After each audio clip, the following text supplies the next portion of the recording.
Ladies and gentlemen, welcome back to the Garden State Grow Show. Today, we have a very special guest. We have Lorenzo DeLuca. Did I say that right? Yes, you We did. practiced that, Yes. right before you came on.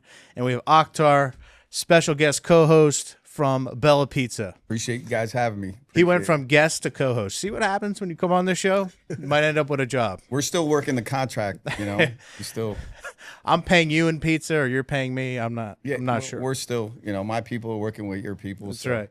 So Lorenzo is I always like to use this word, purveyor of Cafe Picasso Correct. Cafe Picasso and Somerset and Calabria Mia. Calabria Mia, bravo. Those are connected, right? Or are they down the street from each other? So they're next door to each other. It's two different identities. Yeah. But the door to door. Gotcha. And how long have you been operating that in Somerville? In Somerville. So we moved to Somerville in 1997. What? Oh, so you were in another location before that? Correct. Where were you? Right now there is a place on the main street called Edgewood Properties. Okay. There's a shop right there. Yeah. But before that, there used to be a Pathmark shopping center. Pathmark. Yes. Oh, I remember Talking Pathmark. about 1997, 98, 99. You've been at this for a while. Correct. Weren't you in high school in the 90s? Correct. I was I was a junior freshman in Hillsborough High School. You got the same origin story as Yeah. Akhtar here. So you started working in a pizza place. Was it a family business? So I moved to the country when I was 13 years old. Okay. From, I'm guessing, Italy? Correct. Not Calabria. Afghanistan. No, not Afghanistan. Okay, got it. From Calabria? Calabria, yes. That sounds like a much better place than Yeah. Pathmark. The beaches are so nice there too. Did you say beaches? Beaches. Oh, the beaches, beaches. Okay. yeah. I thought I heard something No. different. No, That's a Okay. different show. Gotcha. So I moved here when I was 13 and I went to middle school in Hillsborough and Yeah. high school in Hillsborough. Original business. Did you speak English? No, zero. Oh my! How did you learn? By cursing.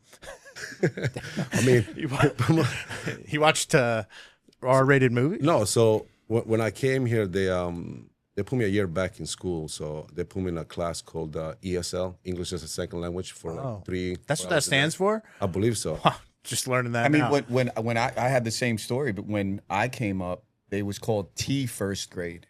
It wasn't ESL yet. Oh. It's So like it a was- pre-first yes, grade? Yeah, Correct. yeah. Okay. But then that was just my 8th grade because when I went to high school, I was like, I don't want to be in that class. Meaning like I would pick up more, but being out with other students, Yeah. like I would hear more and understand more. What did you think of when your parents told you we're going to America? So my parents didn't come.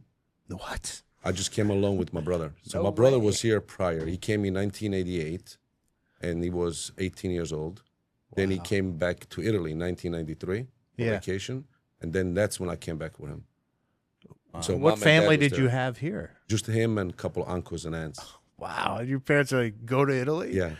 Holy They're shit. in Italy, I'm here. Yeah. What were you thinking at the time? Were you scared? No, honestly, I wasn't scared because, You knew some people. well, yeah, my brother was here. Yeah. So the idea was to come here. The American dream back then was just amazing. Just the idea to say, Yeah. I'm going to live in the States or be part of the United States and have the opportunity Right. to have to build a dream like as you want to. Right. So it was You're more excited. correct. Okay. Like I wasn't afraid of it. I was just more concerned about how I'm gonna be, Yeah. especially teenager years. You know, Yeah, when you have sure. that growth and it's difficult at times. But So once you actually got here, reality sets in. yeah, well, yes, reality sets in. I go to school during the day, and then after school I would go to my brother's restaurant, which was in Hillsborough, by Wawa. There used to be a Wawa in Hillsborough. Yeah, yeah. Yeah, so there used to be a pizza place called DeLuca's there. So that's how we originally started it. And then in '97 we moved to Somerville. Oh. So Mike's original business was in Hillsborough for about, I want to say 4 years. And then we moved to Somerville. What was his name still Cafe Picasso? No, so in Hillsborough it was called DeLuca's Pizza. Which is the Marianas now, Oh. where okay. the Rita's is. The Gotcha. Rita's that in that development Yeah. behind Old Man Rafferty's. Correct. So that's where we started. And Yeah. then we moved to Somerville. in Why'd you move 97. to Somerville? Because tell us. Hillsborough. You can Because, tell us. yeah, I can tell you. You can Okay. tell us. It's We'll talk to the mayor. okay. So it's a better central type of area, right? back then there was not a main street like it's now. Hold on one second. What's that thing, Bill? You got ghosts. You can in here? unplug it in the back, Jordan, just so, or hit the switch. Could be a ghost. Even better. You got Yeah. ghosts in So here? we got Haunted? leave it in. It's part of the podcast. Sorry. Say it again.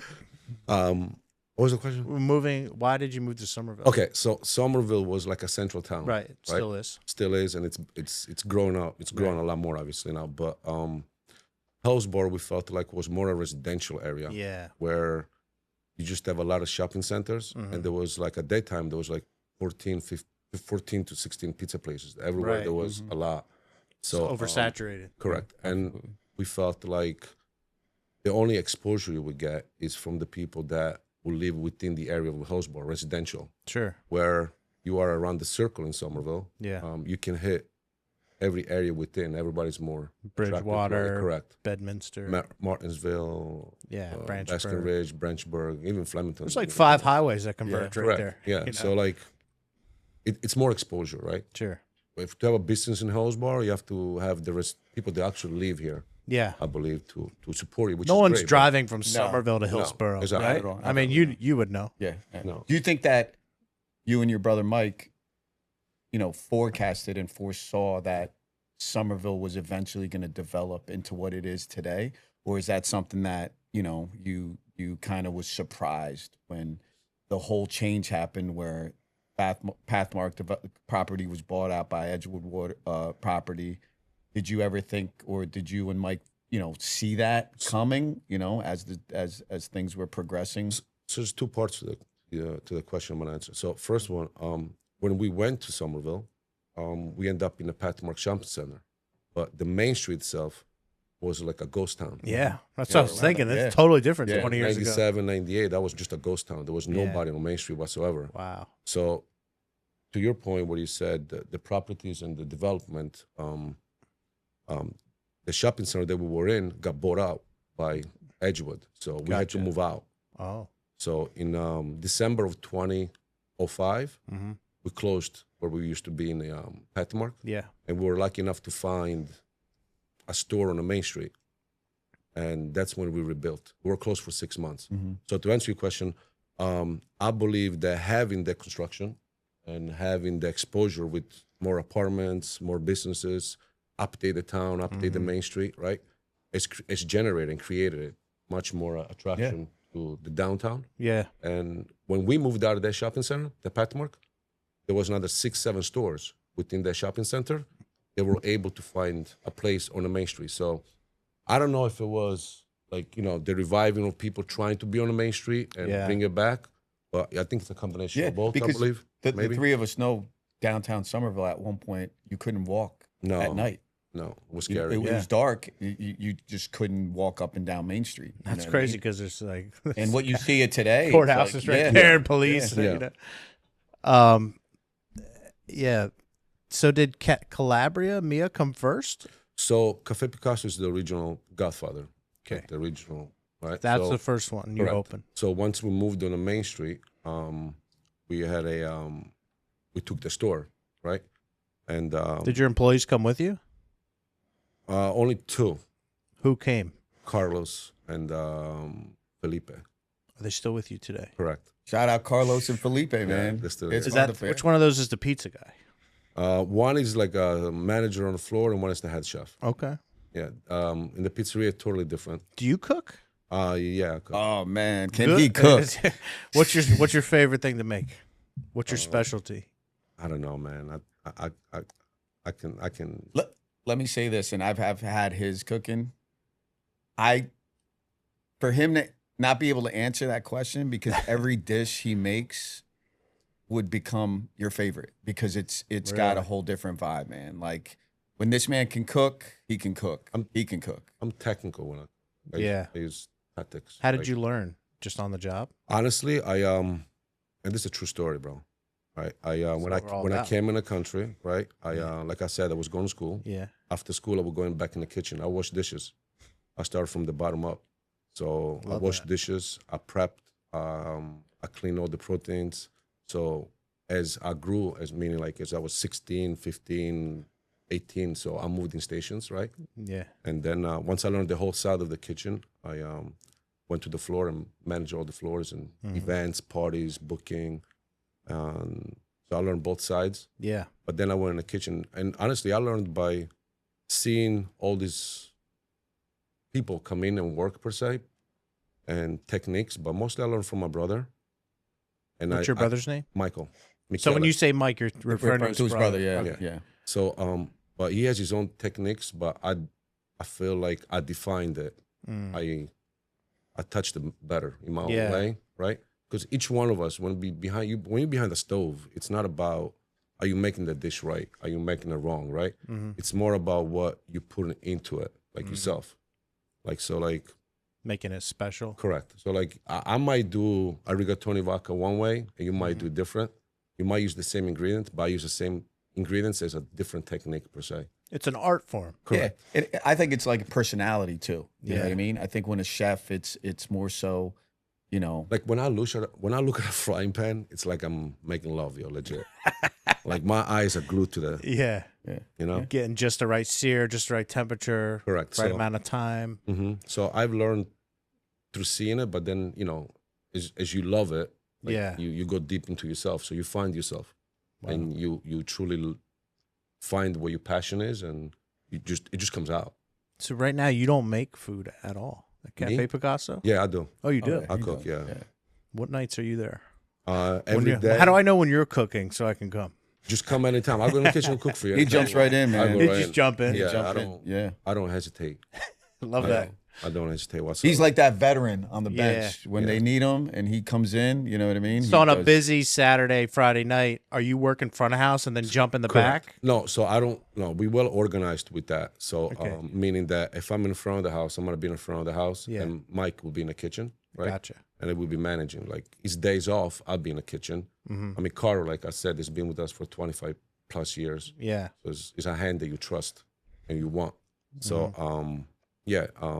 I do cook when he's not there, but I enjoy cooking all the time. So I'm in the kitchen always. So as like a restaurant owner or someone just starting, how important is your core guys, like 2 to 3 guys that you start with and hopefully stay with you? When people look at a business and they look at the restaurants or any type of business, right, they say, oh my God, he owns a business. But it's not about me owning the business. Like you say, it's like core guys are very important. You have to have people that you can trust. Yeah. You have to have people that are on the same page as you as far as putting out good product. Right. And consistent High product. standards. Correct. So like it is important Yeah. to have the core guys, whether it's 2 or 3, so at least you can not rely on it Yeah. 100%, but at least you can trust a little bit more than you should, So it's very important to have those people. I know it's a hard question, but front of house or back of house, what makes or breaks a restaurant? It's 2 different answers. Go ahead. So it's important to put out great product and a consistent good product. Right. You don't want somebody coming in and saying, this doesn't taste as I did last time. But also, it's very important to make that person that's walking through that door feel like, oh my, you know, like they feel at home, right? So there is not such a thing as back the house or front of the house. You have to be a whole. You have to have the whole package to make a successful Because business if they're in a happen. bad mood, if Correct. you put them in a bad mood, the hostess Correct. gives them an attitude, they're gonna be all right. I'm gonna wreck this food now. You know what I mean? No, right? So when people come in and you see them, they want to like they want to say, wow, like you want to say, hey, what's up? How are you? Nice to see you. I haven't seen you like that. Yeah. And it's very important to make them feel welcome, right? I'm going to tell you another thing. Due to the fact that I'm front of the house, back of the house, and see faces and know people and talk to them daily, right? I became extremely friendly with a lot of my customers, right? So like I noticed that. most of the times when, let's say I'm busy in the kitchen per se, I'm not like paying attention on the floor because like they come in and like, oh, Laura, what are you doing? I'm cooking or whatever. Yeah. And then let's say I don't come out to bullshit with them. Yeah. Like they feel certain way. I wanna say, right? That's a double-edged sword. Correct. So and they do understand that. I'm like, it's not like I don't want to talk to them, I right? know. So like, thing is like, the more like you make a customer feel at home, the more they want that, right? Yeah. I mean, when I go out, oh man, that's terrible. When I go out and like I go to a place and pick up, I'm not gonna say the place. Yeah. I go to a place where I live at, in Flemington. Okay. And I've been going like maybe twice a month. I go and do takeout, right? The lady knows my name, Yeah. right? It's not like I expect anything, Yeah. but like when you walk in, hi, what can I do for you, right? Right. That is not what you want from somebody that you see. Even if that person comes twice a month, I mean, I believe in Flemington for almost 10 years, right? And we go to this place often because we like it. Sure. You still get, hi, what can I help you with?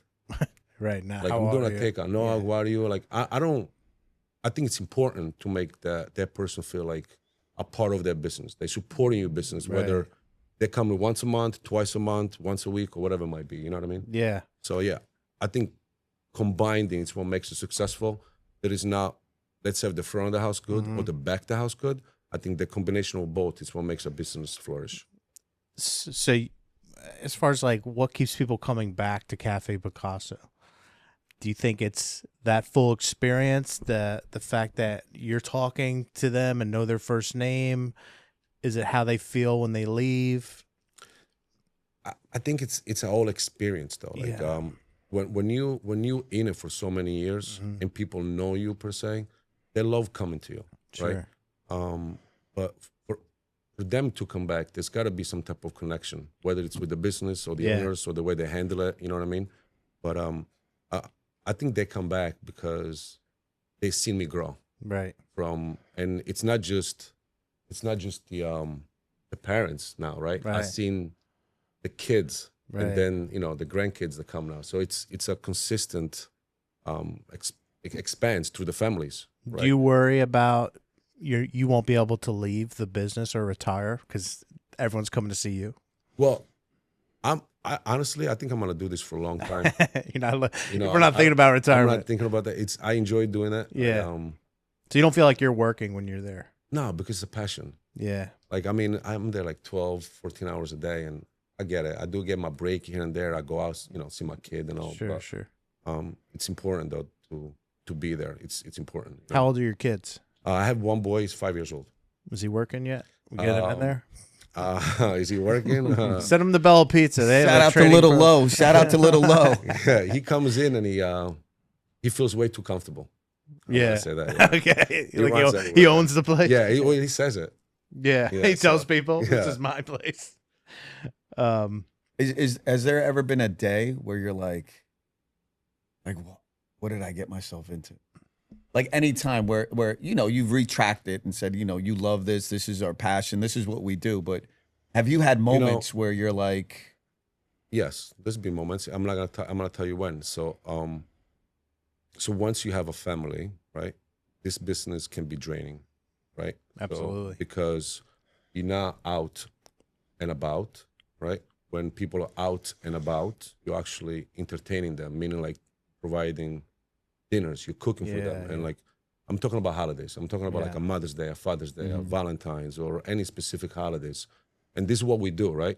So, but even like when it comes to taking vacations, stuff like that, I always took one per se on down season, right? So, but when my boy was born, right, I flipped.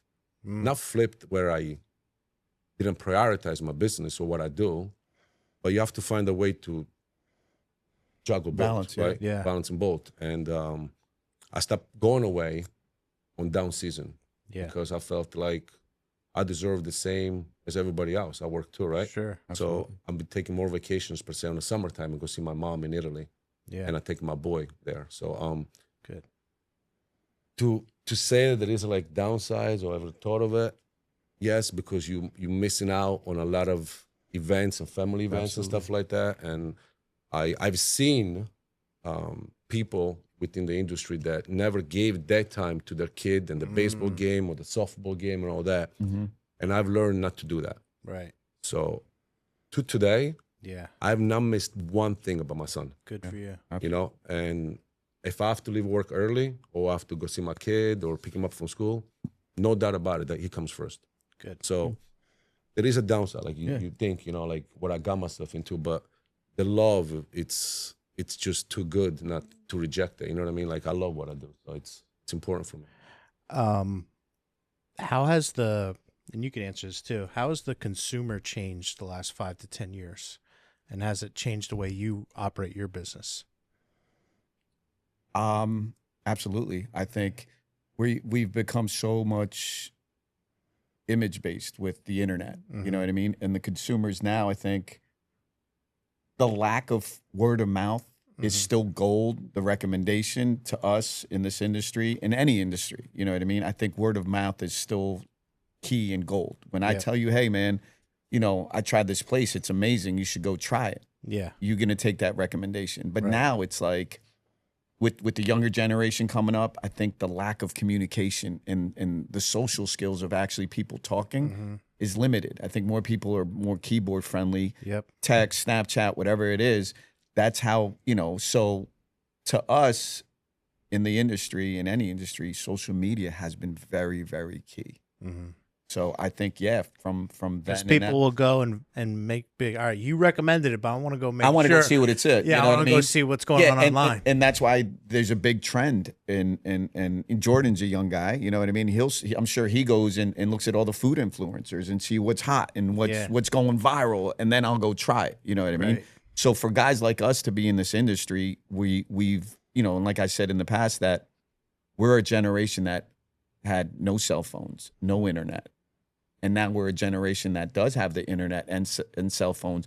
So we had the best of both worlds. And we can distinguish like, okay, we can jump on this and we can make something of it as somebody that's been in the game for so long, like an old school guy, you know what I mean? That may not have the time and energy and the sources to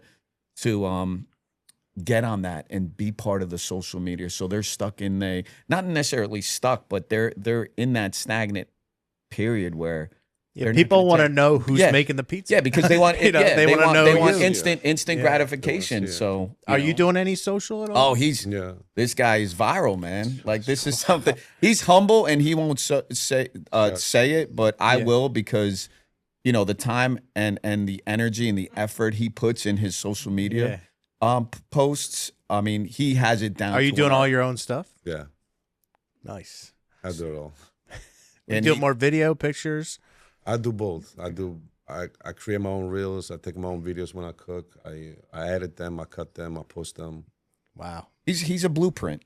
Like he's the original blueprint. He's the architect, and he won't, because he's humble. You know what I mean? He won't. You know what I mean? But I will. And if you see his content, it's freaking amazing. What's great about that, what you're doing, is that you just put it out there, and the people that are attracted to it or like it will just start seeing it, especially the way the algorithm is now. Yeah. It doesn't matter how many followers you have, but people that are, Italian aficionados. I posted a video, and I think 90% of people that seen it were non-followers. Yeah.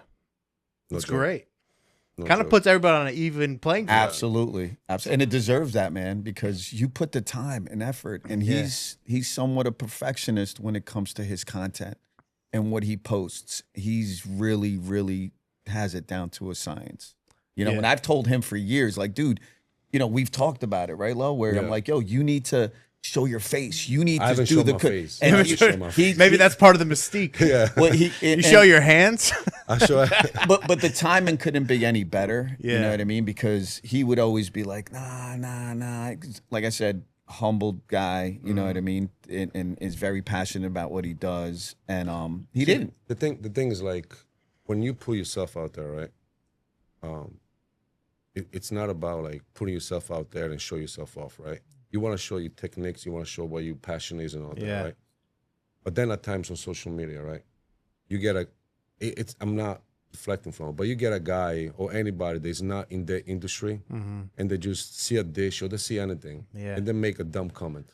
It's not about the comment because it doesn't affect you, or it doesn't affect me whatsoever, because nobody's opinion matters except my own or myself. So I'm gonna stand on that whatsoever. So like, I'm not down for like people criticizing and bullshitting when you're not in there. Negativity, like if I put something out there, it's because I'm assured of my skills, I'm assured of myself for what I'm putting out.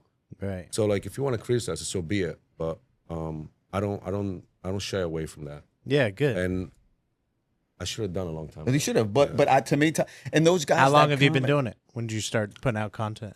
On myself. Yeah. Where he's showing himself Yeah. cooking, been what, a week, 2 weeks? No, I mean, all right. So before that, just cooking. No, or I've whatever. been cooking and putting dishes out, but like Yeah. if I'm talking about one like I'm doing it now where I start from the beginning of the dish Yeah. to the end of the dish, so they actually see the whole thing. Before I would just put a picture of a Yeah. dish, or like How long are those videos? a minute. Yeah. You speed them up. Yeah, Obviously. I edited them to the T. yeah. Yeah. Yeah. So like it might take me 10 minutes to make a dish per se, or 8 Yeah. minutes, and then I cut it down into 1 minute, minute 30, minute 15 seconds. If you look at his content, like in the past, you know, just to clarify exactly what we're saying, is he would put just video of his dishes. Right. You know what I mean? Just the food. Within the last couple of weeks, he's actually showing video of him from scratch with, you know, They the wanna see pan, you making you it. know, Yeah, and like you exactly. said earlier, when he picks up a pan and it shows like he's making Yeah. love to it, you know, that's the visual that you get when he's cooking, because Yeah. it captures the eye and it keeps you captivated and holds you there. Yeah. You know what I mean? Yeah, people love that, and they like to see people that are passionate about what they're doing. yeah, You know, I mean, it's inspirational for other chefs and. And then you get restaurant guys that aren't in the industry. I call them microwave guys, or you know what I mean, because these guys don't know how to cook. They're TV dinner dudes. You know what I'm saying? Yeah. So they criticize a guy that's making something from scratch. Dude, you don't know nothing, man. Keep it moving. but it's like I think like sometimes when people give you that negative comment or anything that might be like it doesn't, like I say, it doesn't affect me, or it shouldn't affect anybody to begin with, but it should make you more like, you know, should make you more like Motivated, aware, right? motivated to Yeah. to do better. I guess not better because he said so, but like better Yeah. because Yeah. you want to shut them out. You want to prove them wrong. Like, Yeah. you know what I'm saying? Yeah. That's yeah. what it comes down to. If you can go back to 2005, whenever you first opened Cafe Picasso, what advice would you give yourself? Knowing what Advice? you know, knowing what you know today. If I could go back in 2005 when we opened Cafe Picasso on Main Street, what advice could I give? Think about all you've learned in 20 years. What's the one or two things? Big, hey, make sure you focus on this. Honestly, it's not the work. Sometimes when you're in it for so long, you forget to take time to yourself. So I believe that the Take more best time for advice I can yourself. give it to you, or anyone that is trying to do this business or be in this business, Yeah, don't get lost in the business. Make sure that, you know, make time to yourself. right. Whether you have a family yet or not, you can easily get burnt out, right? Right. But you have to be consistent, right? So you need to take that time to yourself, because a restaurant business, man, it's always gonna be up and down like that. It's gonna be wavy, right? You're not gonna have where you go to work 9 to 5 and you sit behind the desk and, you know, answer emails or phone calls and all that, and it ends there, right? Yeah, Like on my days off, I still get calls. So like Right. you have to make time to yourselves. So protecting your time, correct. protect your personal time, correct. your health. Your day off that you need, go take it. You know, I understand things do come up, but on the next day, take some hours. You know, Yeah, yeah. even a half a day, meaning like leave at 3 or 4. And So in the go and do beginning, were you working like 90-hour weeks? that. Yeah, I Crazy. didn't stop. Oh, I didn't take a paycheck for 5 years. Wow. Yeah, A lot of people can't even wrap their head around that. No. no, it's true story, bro. True story. Oh Yeah. man, is that because business I mean, wasn't doing what you thought it was going to do, when we opened or on you're the Main just Street, reinvesting? no, when we opened on the Main Street, like I said, 2006, when we opened it, the building was empty. There was no plumbing, there was no electric. You know, I mean, when you open a restaurant, it's not just about, oh yeah, just open the door. Yeah, You know, we invest a lot of money. you do a lot of fit out. Correct. It's not taking a paycheck. You know, you pay your bills and everything, but you want to make sure that, you know, the back of the house is stable. So you sacrifice yourself to make sure that Sure. everything is good until you don't get to what you actually need to get. So you don't have to do that. But mostly you don't. You know, once you grow more, then you will take whatever you can. Obviously. Do you think that's because you believe in what the you know the end result is? You know what I mean? Like you said, it's something that people can't fathom or think mean- about. Like 5 years, I'm not getting Yeah, paid. delayed like, what's going on? gratification. All right, So, so what was your here's the insight deal. on that? Did you say like, you know what, the long run, this is gonna pay off? All right, so yeah, it did pay off. Yeah, So for me, absolutely. it did pay off to the Yeah. T. So like, not doing that means that you're investing within yourself and your business, right? Like we've been at this location on the Main Street since 2006, right? And throughout the years, I landlord, you know, our building has 7 apartments upstairs, and we have two front stores, right? Oh, nice. So we've been there. We always took care of the building. You know, we maintained it and all that, whatever. But to your point where you said that, you know, do you think that's worth at the beginning not to invest in stuff like? Yes, it does, because I'm at the same position that I was in 2006, except now I own everything. Like I own my building, you know, I own my 2 front stores, I own my own restaurants and stuff like that. But that's what you want. That is what you want when you start into a business, right? Sure. Like once you approach certain age, you want to create a stable financial income, right? So yeah, the goal is always to grow. So even if you make sacrifices at the beginning, you have to be focused, right? And stay with it. Like even if you have a bumpy road, like just get over it, because that dream is still gonna happen, in my opinion. Yeah, it might happen. So I'm happy. What do you see for the future? Do you want to open another location, or you want to keep expanding where you are, or just keep it going? No, so for the future, I don't see expanding nowhere, because it's difficult to say that you want to open another business. Yeah, because you can't give the other business what I want to give the other business. So like I'm in it just for one, right? To me, it's not about opening 2 or 3 or like, oh, I own 4 restaurants. It's not about that. It's more about having that and giving the people the experience when they come. And because if I'm not there, right? You'd rather have 1 great restaurant than 4 good ones. Like when I go away, before I say I go to Italy, see my family, like I get notes. Why don't you tell me you're leaving? Why did you go? What happened? You don't tell us. Like the people like that. Like, so you can't be in 2 places at the same time, right? Sure. Be a one, but no, I think this is it for me now, the business, and hopefully some creativity when it comes to, like, you know, doing little cooking classes, which I do now, and stuff like that. I saw you on a Vespa in a parade or something. Yes. You guys have, was that you? St. Patty's parade. Was that you? My brother too was on it. You do any mobile parties? Like so we do gelato events. Gelato. Yeah. Amazing gelato, man. Oh, I might need you. So like we bring like the ape, the 3-wheel ape. Yeah. And we serve gelato out of there. It's all experience and all that. Yeah, but we do that. I mean, you know, we do all caterings and all that. He's got great gelato, man. So, you know, a good friend of ours, who's a former Nick, Charles Oakley, he loves it. And he was actually, he just called me, as we were, you know, maybe we can get him on the line and he can attest to that. Yeah. If we can get him on, we get him on. Let's try him. But mind if we try him? Go. This is a live call. Who are we calling? Charles Oakley. He probably won't pick up because I just ignored his call. Sorry, the mailbox is full. Unbelievable.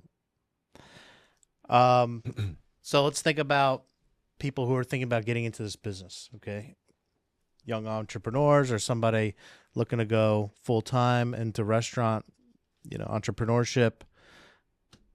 What are some mistakes you think a lot of new guys make in the beginning where you can maybe tell them to focus on something else? I think that to be in the business, or open up a business like a restaurant, you have to actually be in it first. Right. So like if you just say, oh, I'm gonna get and go open up a restaurant, and you have no idea per se of what. Never worked in the back. Never worked in the back or the front. Right. Like you're not aware of what a restaurant is per se, right? Like there's a lot of people that come and want to invest money to a restaurant, say I own a restaurant, right, and want to be an entrepreneur, whatever. I get it, but to actually make that stand, you have to actually know what it is. Like I think you have to grow within the restaurants and then become your own identity. So if you are willing to open up a restaurant, I believe that it's best to have some experience to a high level first and then go in it. And don't just say I cook, because a restaurant business is not just cooking.